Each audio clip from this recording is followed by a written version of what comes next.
അമ്പാടിയിലെ ഗോപികമാരുടെ ഏറ്റവും വലിയ തലവേദന നമ്മുടെ കുഞ്ഞിക്കണ്ണനായിരുന്നു.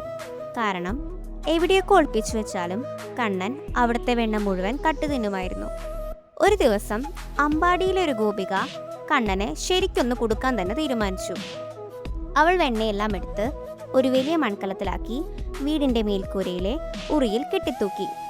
കുഞ്ഞു കൃഷ്ണന് അത്രയും ഉയരത്തിലെത്തി പഠിക്കാൻ കഴിയില്ലല്ലോ എന്നതായിരുന്നു അവളുടെ ചിന്ത. ശേഷം അവൾ പുറത്തുപോയി. ഗോപിക പോയതും കണ്ണനും കൂട്ടുകാരും മെല്ലെ വീടിനകത്തേക്ക് വലിഞ്ഞു നോക്കി. ഉയരത്തിലിരിക്കുന്ന വെണ്ണക്കലം കണ്ടതും കണ്ണൻ്റെ കണ്ണുകൾ തിളങ്ങി. പക്ഷേ അത്രയും ഉയരത്തിലേക്ക് എങ്ങനെ എത്തും?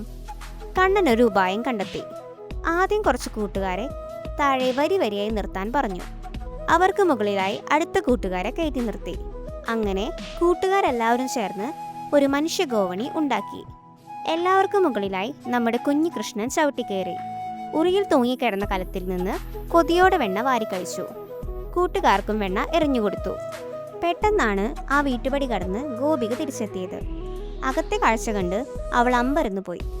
ആഹാ, പിടികൂടി കളഞ്ഞ് വെണ്ണ കള്ളനെ, അവൾ ഉറക്കെ വിളിച്ചു പറഞ്ഞു. ഗോപികയുടെ ശബ്ദം കേട്ടതും പേടിച്ചു പോയ കുട്ടികൾ പിടിവിട്ടോടി. അതോടെ മുകളിലുണ്ടായിരുന്ന കണ്ണൻ താഴെ വീണു.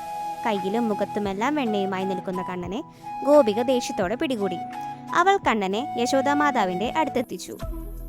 യശോദാമ്മ കണ്ണനെ നോക്കിയപ്പോൾ അവൻ പേടിച്ചതുപോലെ കള്ള ലക്ഷണത്തോടെ വിരൽ കടിച്ചുകൊണ്ട് നിൽക്കുകയാണ്. വായ മുഴുവൻ വെണ്ണ പുരണ്ടിട്ടുമുണ്ട്. ദേഷ്യം വന്ന യശോദാമ്മ ചോദിച്ചു, കണ്ണ, നീ വെണ്ണ കട്ടു തിന്നോ? കണ്ണൻ വലിയ നിഷ്കളങ്കതയോടെ മറുപടി പറഞ്ഞു, ഇല്ല അമ്മേ, ഞാൻ തിന്നിട്ടില്ല.